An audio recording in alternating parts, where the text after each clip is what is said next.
Hello, everyone. This is Tom Fox. Welcome to the newest addition to the Compliance Podcast Network, Survive and Thrive, a podcast where we unpack compliance crisis and disasters, walk you through all the red flags which appear, and give you lessons learned going forward.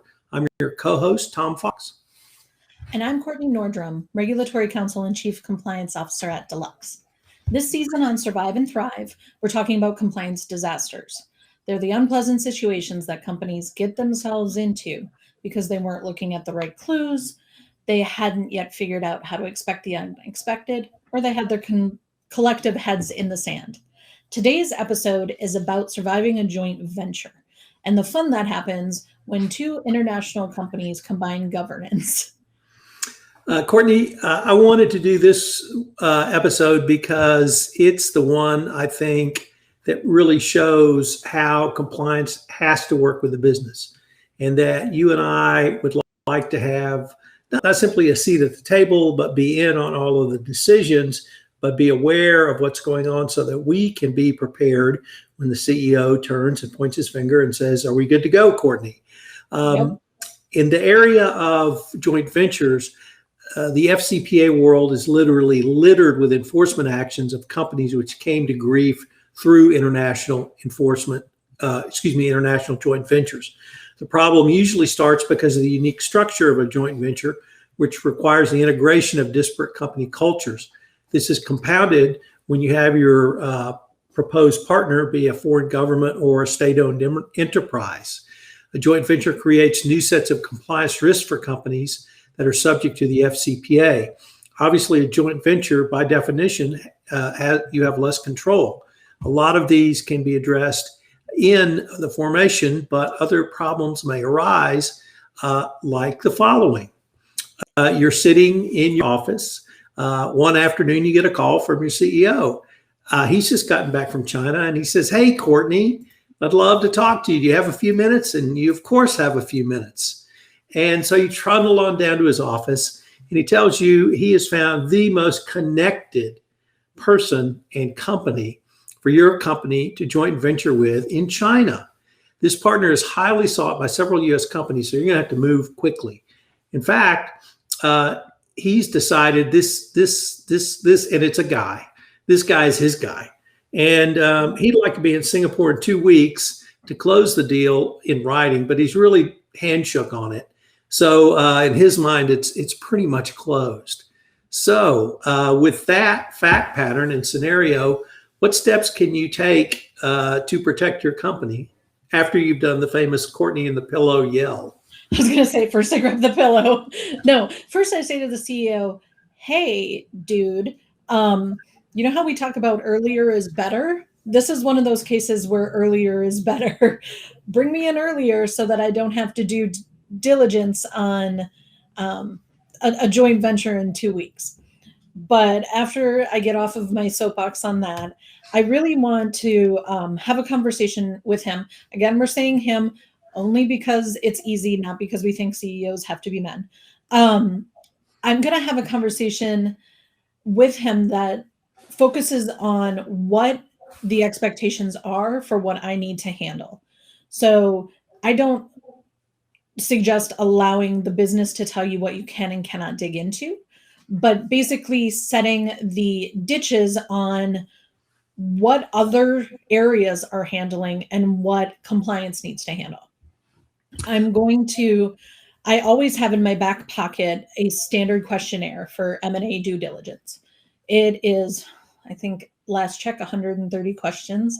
So I go to that, I pull out the irrelevant questions, and I send that to whoever's running the JV project. So a project manager, there's usually a point person who makes the meetings, takes the notes, gets the data site set up.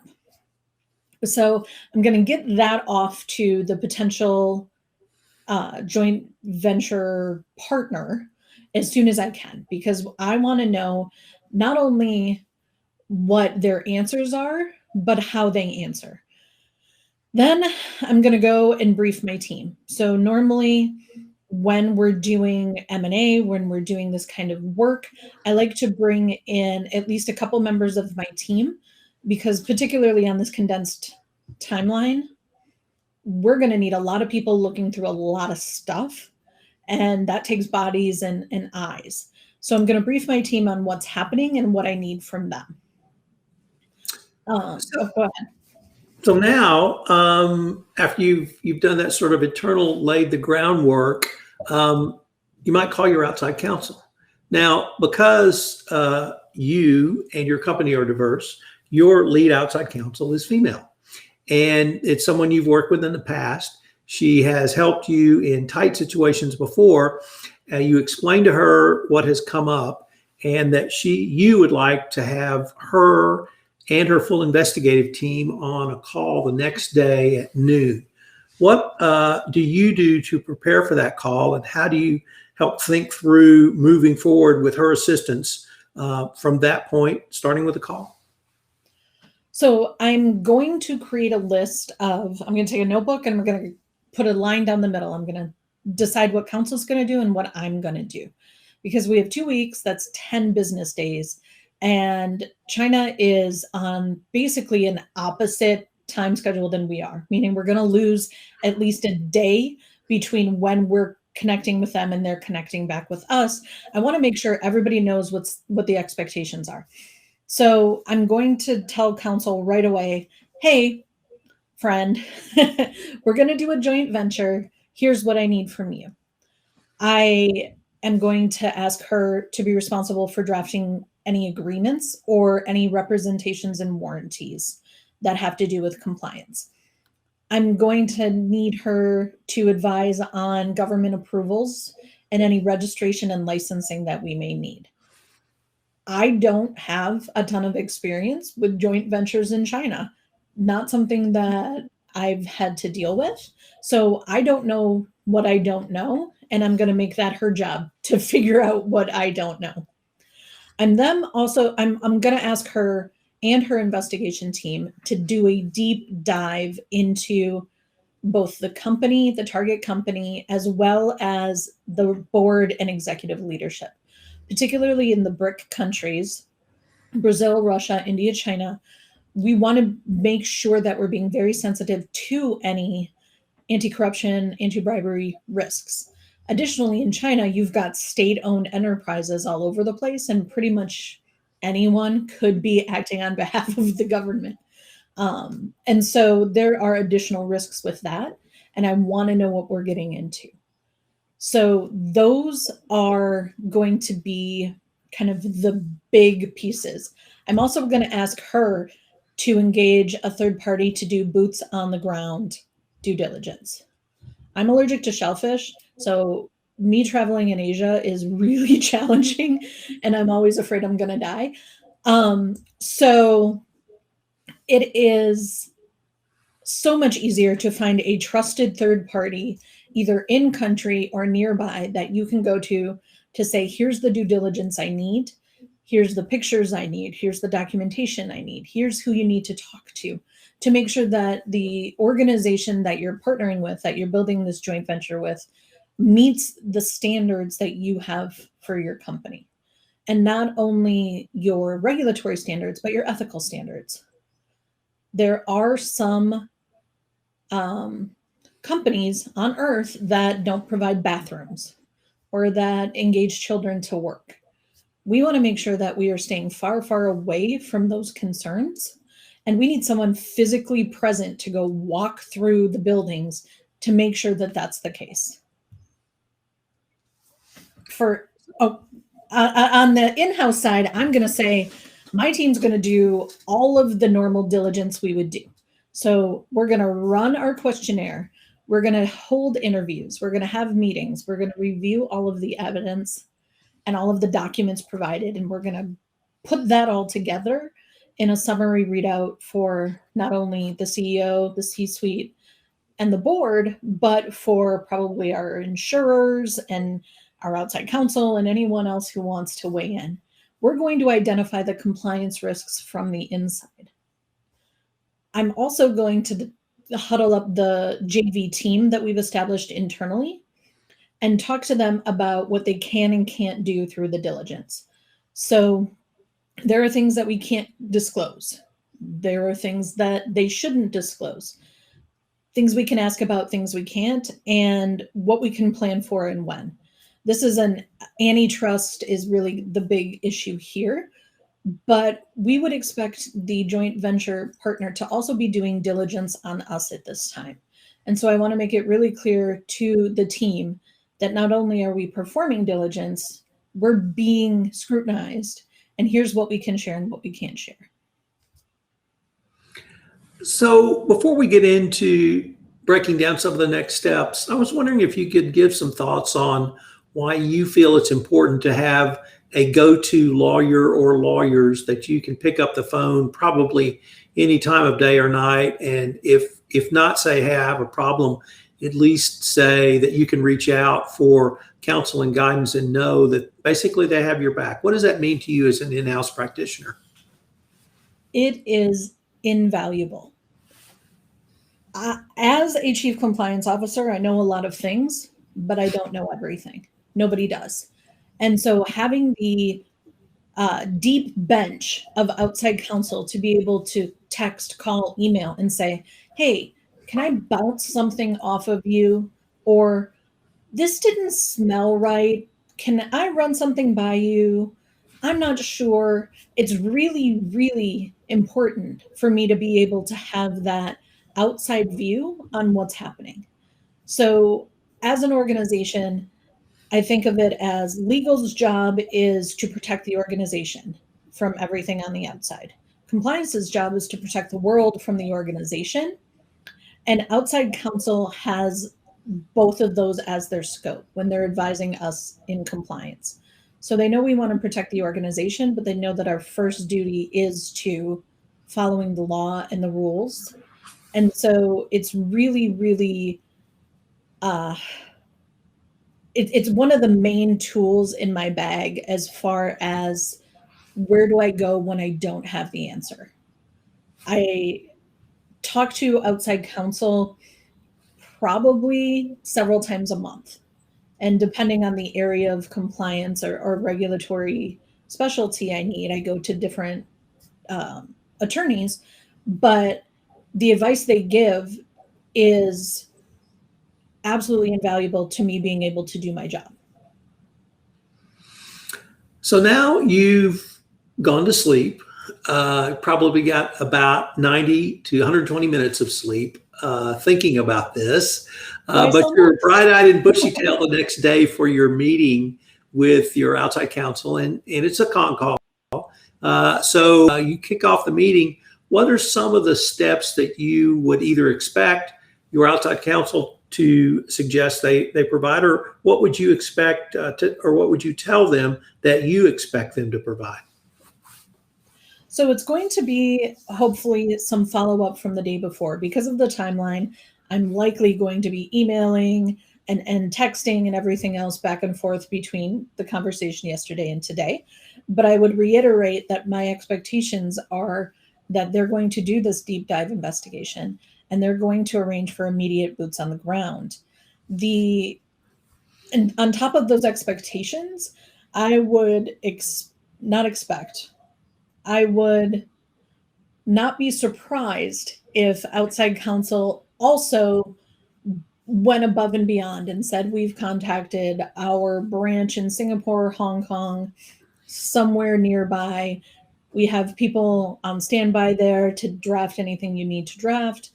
If there are any issues that come up from a regulatory perspective, I would assume that they are addressing that as well as bringing it to our attention. So it's really one of those things where I'm going to expect them to do just as much legwork as my team is doing. And most importantly, I'm going to expect them to raise red flags immediately and bring them to my attention so I can bring them to the attention of everyone else. Red flags don't always kill a deal, but sunlight sanitizes. So we want to make sure that if there are issues, whether from a business perspective, ethics, compliance, that we know about them so that we can protect our organization from those issues, as well as make sure that we're following all of the laws. You mentioned a little bit earlier about the joint venture agreement itself. Are there any basic standards that you would mention to your outside counsel that you would want in your joint venture agreement? So I'm going to want reps and warranties, so representation and warranties on their compliance with all laws and privacy regulations. So I'm going to tell outside counsel that I basically, for the non-lawyers, need the joint venture partner to pinky swear that they're following all of the rules and laws. And if it turns out that they weren't, that there's going to be some sort of compensatory structure. There's going to be a way for us to get our money back, for us to end the joint venture. Something happens where if we find out that they weren't following the rules and they failed to disclose that we have a way to avoid risk as a company. I'm also going to hope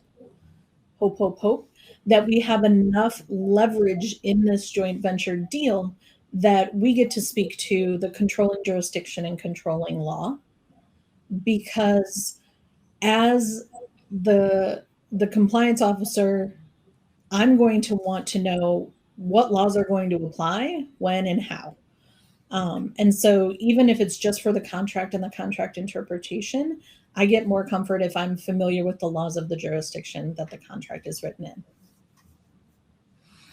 So you mentioned also a little bit earlier that typically in any sort of business venture, whether it be an M&A, whether it be a teaming agreement, whether it be a joint venture, there's a project manager or a business side point person. Yep. Would you be able to sit down and explain to them the need for a business justification and how, although this deal is moving very, very quickly and the CEO wants to do it, why it's so critical to have for your documentation if a regulator comes knocking, the business justification? Absolutely. I think that anyone put in charge of a project of this magnitude would know that, but in the slim chance that they don't, there's definitely a conversation to be had that says, I need you to put on paper why this is happening, what we're doing, the business justification, how it falls into our quarterly or yearly plan. And so that if we are ever investigated, we have this as documentation that this was a calculated business move. I also think that it's important for compliance and the head of the project as a whole to just have an open line of communication. So as compliance officers, we would always ask that we have go, no-go decision-making on M&A, which would include joint ventures in my head. And so at some point, that's a conversation that you want to have with your leadership at your organization. You want to make it clear that as the compliance officer, there are some deal killers, and you need to be given the power to kill a deal, because some deals just don't need to get done that badly. You mentioned some potential financial protections. You mentioned reps and warranties and perhaps a way to get out of the joint venture if you have to. But are there any other clarifications you'd want to write into the joint venture agreement more generally around financial protections? So this is where I'm going to rely on outside counsel and their expertise. Well, I know that I'm going to want generally financial protections for the organization. I'm going to want the contract to speak to which party is responsible for funding compliance, who's funding legal liabilities, indemnity, limitations on liabilities, all of those things. I'll be honest, I don't know how deep most compliance people get into the world of M&A and joint venture contracting. So the most likely scenario is that I'm going to call up my outside counsel and say, I need you to do these things and make it pretty in the contract. And they understand that because over the last couple of years, they've learned to speak Kortney, or at least have some sort of interpreter that helps them translate compliance officer or Kortney to legal counsel speak. So they understand that fundamentally, I'm going to say, if they're not compliant, it's going to cost them, or we can break this deal. The reps and warranties, I'm going to want to be hands-on with that specifically, because I'm not only going to want general reps and warranties, I'm going to want reps and warranties in each area of the business that we might enter. And if I'm feeling really, really spicy, I'm probably going to push to have control of compliance for the entire joint venture if I can. Because while it may be more work and most certainly will be challenging, I will have a full understanding of what's happening and be able to control what's happening from a compliance perspective. And that gives me more peace of mind than allowing someone else to have part of our fate as an organization in their hands. So how about monitoring of the joint venture going forward? We haven't signed the contract yet, but you can see the train is rolling and it's picking up speed, and it's probably not going to stop before your CEO gets to Singapore. Can you help us think through what you would need, or a compliance officer would need to do to prepare for ongoing monitoring, and then actually engaging in that after the contract is signed? Yeah, so one of the things I found in the M&A space is that even when you're creating a new company, a new venture, most of the employees that are going to be working and doing the work are already employees of one or the other company. And so treat it like M&A in that have a governance and integration plan. So when you're building out where you're going and what this is going to look like, know that this is the governance we need to implement. This is what this has to look like. And then build out an integration plan similar to how you would for M&A. This is how we're going to onboard employees into this. This is how we're going to train them. Yes, they may already be getting your compliance and ethics training, but make sure that you have spoken directly to what the joint venture does. Also understand that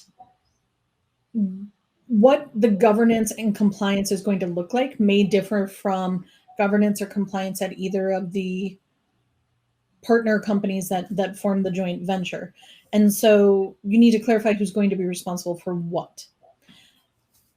Normally, compliance, I think, sits as a second line of defense. So I'm thinking of the IIA's 3 lines of defense model. So compliance usually sits in the second line of defense.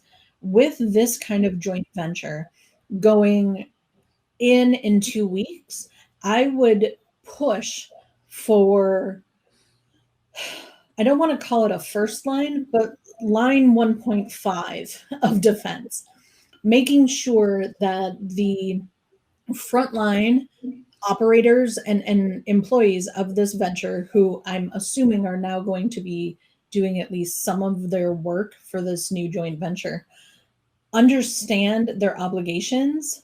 The management understands the obligations, and then we've gone through training to explain the differences between their obligations for their original company and what it means to be part of this joint venture. Joint ventures can basically exist as, I don't want to call it a shell because it's not a shell, but exist just to put money somewhere when 2 companies are working together. Or you can create a whole new business and line of business that neither of you have been in before. So because there's that entire spread of ways joint ventures could be structured, I'm going to want to babysit a little more than I normally would. That was a long answer to say I'm going to babysit. So one of the themes that I wanted us to explore in this podcast, in this episode rather, are that not that you're going to get a panic call late in the day, but that compliance works to facilitate business and help the company do business. And one of the key themes for me has been that even with this short a time frame, there are concrete steps you can take to not only protect the organization, but help the joint venture do business ethically and hopefully profitably. But I was wondering if there are maybe 2 or 3 key lessons learned that you'd like to sum up with. I think always being prepared is the first lesson. So the fact that I have a backpack full of tools for M&A, I've got my questionnaire already. I've got example readouts. I've got a team who understands M&A and what we're looking for, as well as skeleton implementation and integration plans, means that even with 2 weeks, I don't feel like someone has kicked me in the stomach. Yes, that is a very fast timeline. And yes, I would like someone to give me 10 times as many days to get this done. But I've already got the things built that I just have to implement them and use the tools I already have. So it's a luxury to be able to look past next week in compliance. We never have the resources we want. Sometimes people don't have the resources they need. But if you can put together a toolkit that you can rely upon when the timing is condensed, that's going to be really, really helpful, because then you can just grab your hammer and grab your screwdriver and use them instead of having to go to the hardware store, research what kind of hammer you need, research what kind of screwdriver you need, ask the guy, ask your mom, ask your dad, ask everyone what they think. No, you've already got it built. You just have to use it. The second lesson learned is to build a cadence with your business, your CEO, your executive leadership that keeps you in the loop. So we act as trusted business advisors who happen to know a lot about compliance and ethics. I'm a business person who knows about compliance and legal requirements. Because of that, I have credibility when speaking to the business. You have to know what language they speak, you have to know what they understand, and you have to know what their concerns are. So in a for-profit business, your concern is going to be, are we going to lose money? Is this going to cost me money?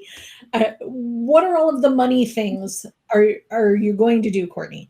Are you going to say I can't do something? Are you going to tell me I have to do it in a different way? And so if you can come to the table and make it clear that you're business savvy, as well as proactively addressing concerns, then it's going to build your credibility. Also, do not be a panic button. Do not raise a red flag unless you need to raise a red flag. Being a panic button, to me, is the boy who cried wolf. You don't get that many opportunities to actually raise that red flag and have it be taken really seriously. So be prepared to do it and say no go if that is needed, but also know that you're going to have to be flexible, and in some cases take a less than desirable, take your lumps kind of and get a less desirable situation, and then just have to fix it and do with it what you can. I'm never saying you operate in any way against the law or act unethically, but sometimes you're going to get things that aren't bright and shiny, and it's your job to try and polish and spit shine as best you can. So, Kortney, I'd like to give a lesson learned from our friend Mark Twain, and it's a quote that he gave, which says it is wiser to find out than suppose. And what I'd like to use that to end this podcast with is, you never stop engaging in due diligence. You never stop communicating. Learning and finding out and obtaining information and data is a two-way street. It is both inbound and outbound. And you've articulated some great steps to think through not only how do you prepare for the unexpected, when the unexpected hits, what do you do because you have prepared so it's not unexpected? And then 3, that process lays the foundation for you to continue to have a successful business relationship going forward. So with that, you want to take us home? Sure. Thanks for joining us for this episode. Please join us again for our next episode of Survive and Thrive. I'm Kortney Nordrum. And I'm Tom Fox. Thanks so much for joining us.